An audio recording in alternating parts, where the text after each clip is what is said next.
Hello, ladies and gentlemen. Eddie Marcus here again.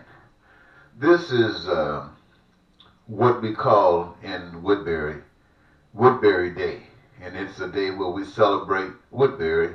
We have a parade that involves the local businesses and the schools and neighboring cities that want to, flash their colors in Woodbury with the bands and the various groups that many similar type events have. But as I was sitting today and I was watching all of the performances, and most of it represented by kids. You had the dance troops, you had the tumblers, you had the gymnastics, you had the Boy Scouts and the Girl Scouts, and you had the karate team, a whole host of young people. And they were all rejoicing and appearingly having a real good time. As I sat there and I watched them and I thought about them, they were seemingly some as young as toddlers, all the way up through whatever, 15, 16, 17, maybe even older. But this is what I saw. And as I thought about these kids, and I could imagine that most of them were free from the troubles of the world today. I might be wrong. I'm sure some of them experience that kind of stuff every day.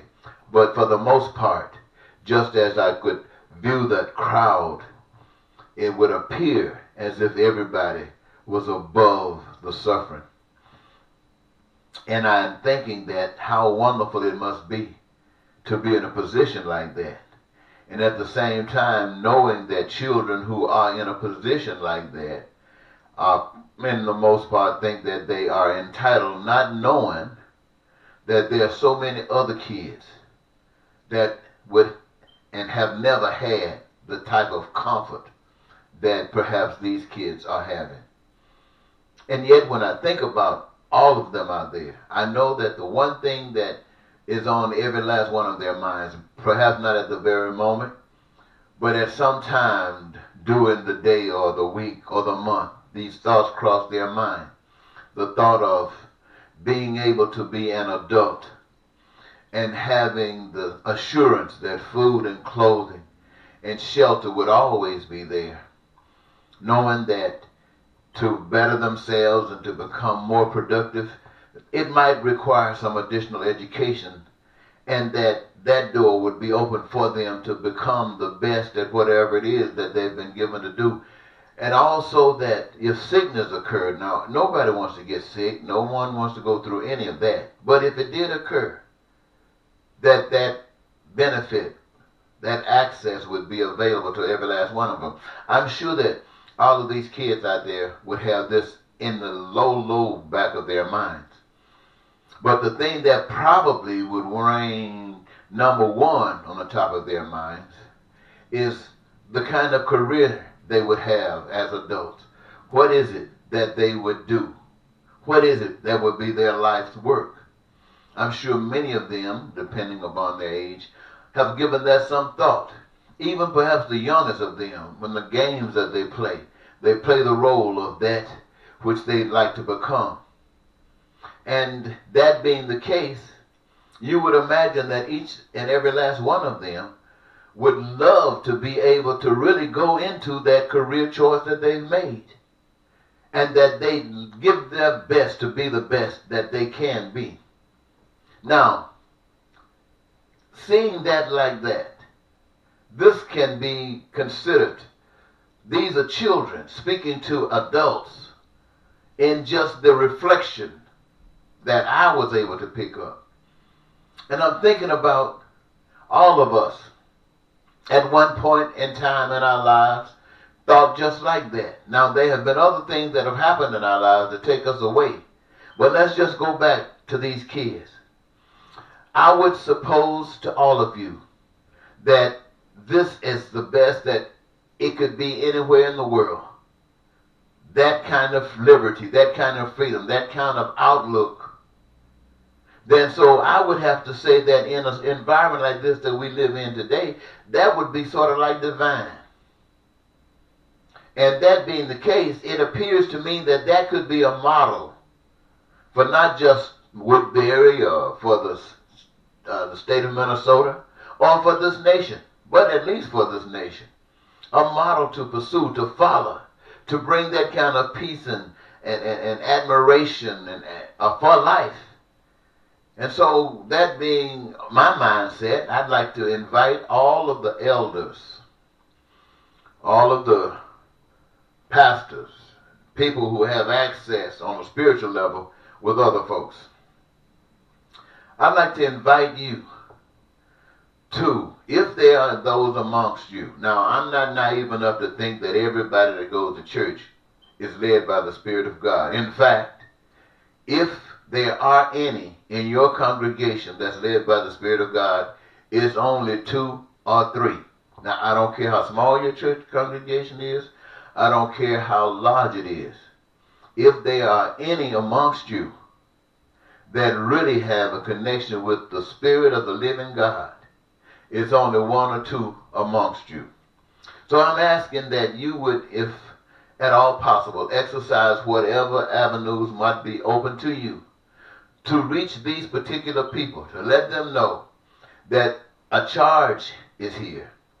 And that is for us to fix the troubles of this world, to allow the spirit of that love, the spirit of that power, the spirit of that God to live within us in such a way that we will address the concerns of those that's being denied the basic benefits of life. You see, ladies and gentlemen, when we think about God, we think about our bodies and how it's structured. So we look at being here as a plan that was not happenstance, but was prepared for. That our being here on this earth, in America, in Minnesota, would require certain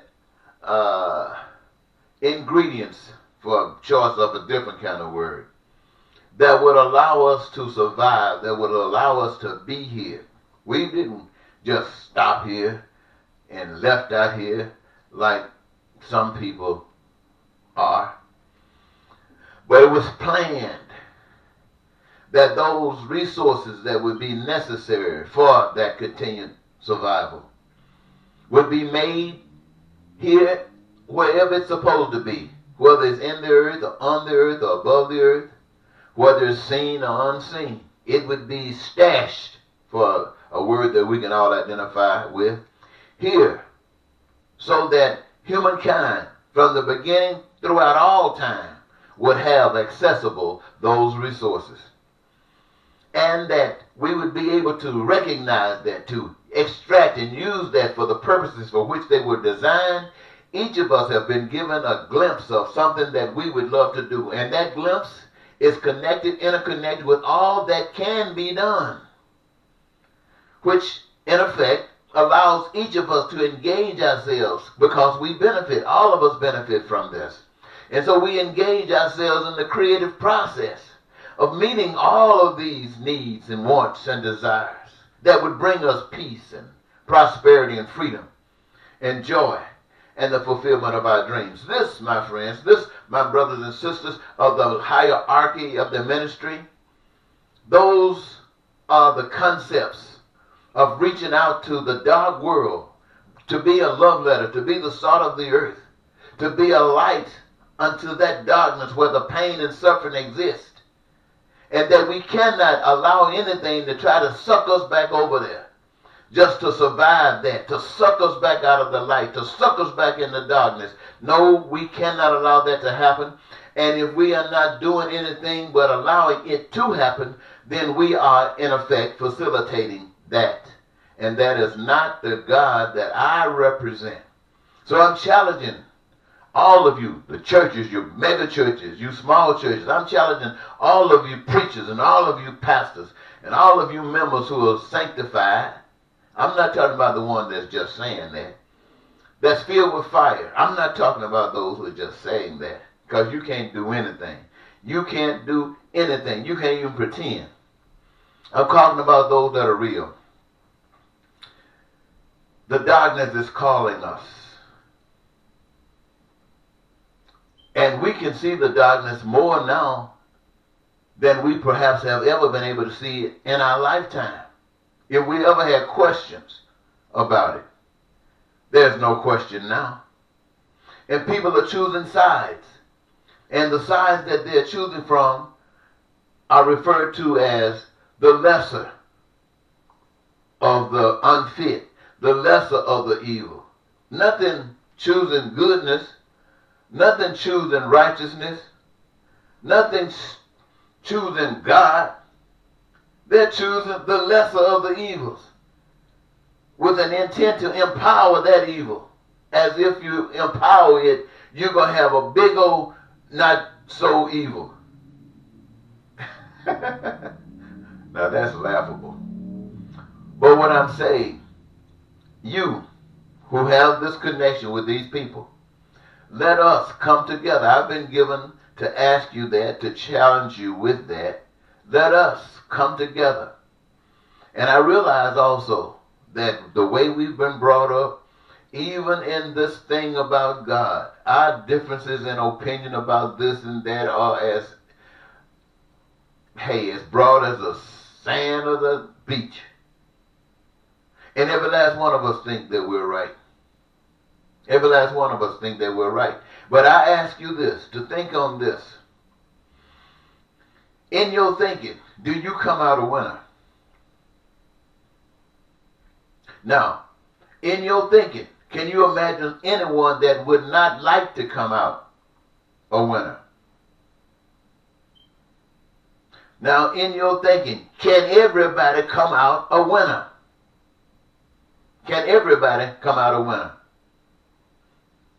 These are questions that you should ask, because you are a member of that everybody. You can come out a winner. You can come out a loser. If that's the case, then something's wrong with that scenario.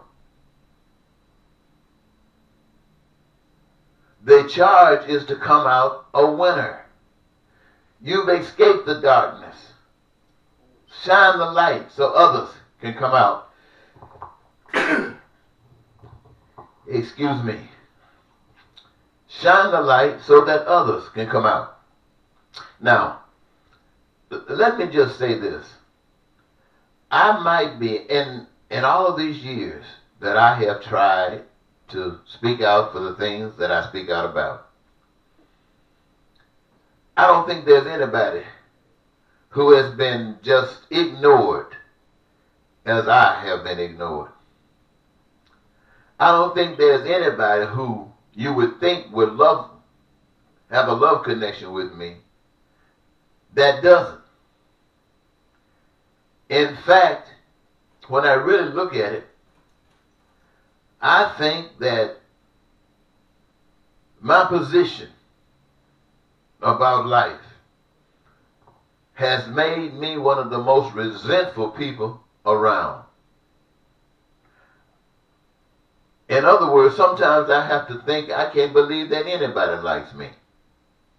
Now, I hate to sound negative like that, but when people don't like you, do you know it? Even sometimes they try to fake it. But do you know it? So if you know it, then there's no need to try to deceive yourself. You see, all I want is for everybody to be happy. I want everybody's dream to come true. I want everybody to have those things that I just mentioned that I want them to have. And I feel this way and say these things because I can't see God any other way. And I used to have ambitions of having that myself and going out here challenging anything that I had to challenge to make sure that I came out victorious. My mindset wasn't as broad as that of Trump, but on an individual level it probably was. I was going to do whatever I had to do to take care of me and that which was directly associated with me.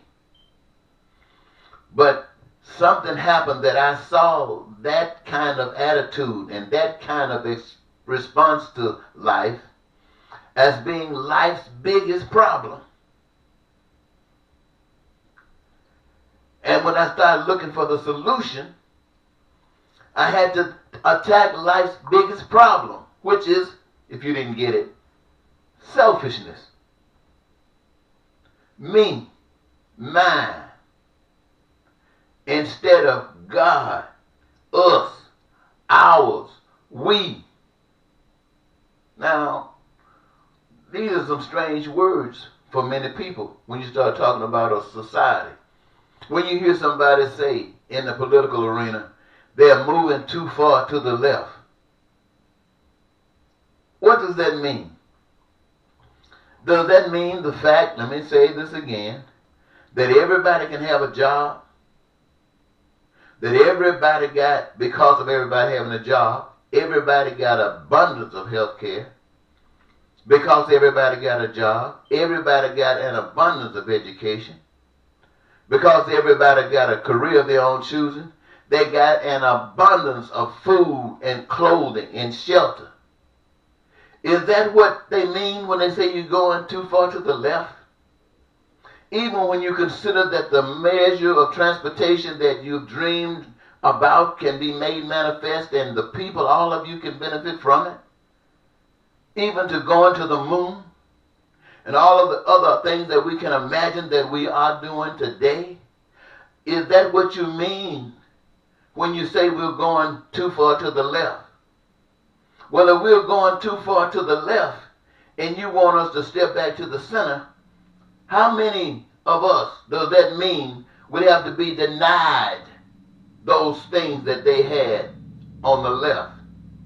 And if we move further and further to the right, how many more would have to suffer and be denied those things that were essential for survival on the left, now being denied, and all of the problems that come from that? Is that what you mean when you say you're moving too far to the left? I'm saying if life is on the left, go all the way over there. If dreams being met are on the left, go all the way over there. If that's the only way you can have health care, food, clothing, and shelter, if that's the only way you can have peace, prosperity, and freedom, and joy, and the fulfillment of your dreams, go all the way over there. And I also say, if you can have all of those benefits by moving to the right, then go all the way over there. But you know what? That can't happen. And so this big battle that's constant among the people is right or left, right or left, us or them or us. And yet, everybody wants to be satisfied. How can that happen? It can't happen the way we're doing it. So something has to take place in order for the determination to be made. Somebody, how do you do that? Somebody wants it. Somebody starts pursuing it, talking about it, stepping out on it, finding out what are the stumbling blocks and what are those things that can remove those stumbling blocks. So those children that's out there in that parade today that's flipping and hopping and not worrying about tomorrow, but in their own mind has it satisfied that those things that will be essential for survival will be there. And whether that will be true or not is determined and depicted upon what we do today. Now, there are those who say that we are smarter than other people because we're connected to the Spirit. Y'all talk about it as church. Y'all talk about it as religion. Y'all talk about it as God. Well, I'm saying let's talk about it as action. Join the 99% of the people that are dissatisfied. Step in with them. Show them the way to victory. Now, I think I've had my say today. I want to thank you so very much for giving me your ears. And let's see if we can do something with it. Until next time, this is Eddie Marcus saying goodbye.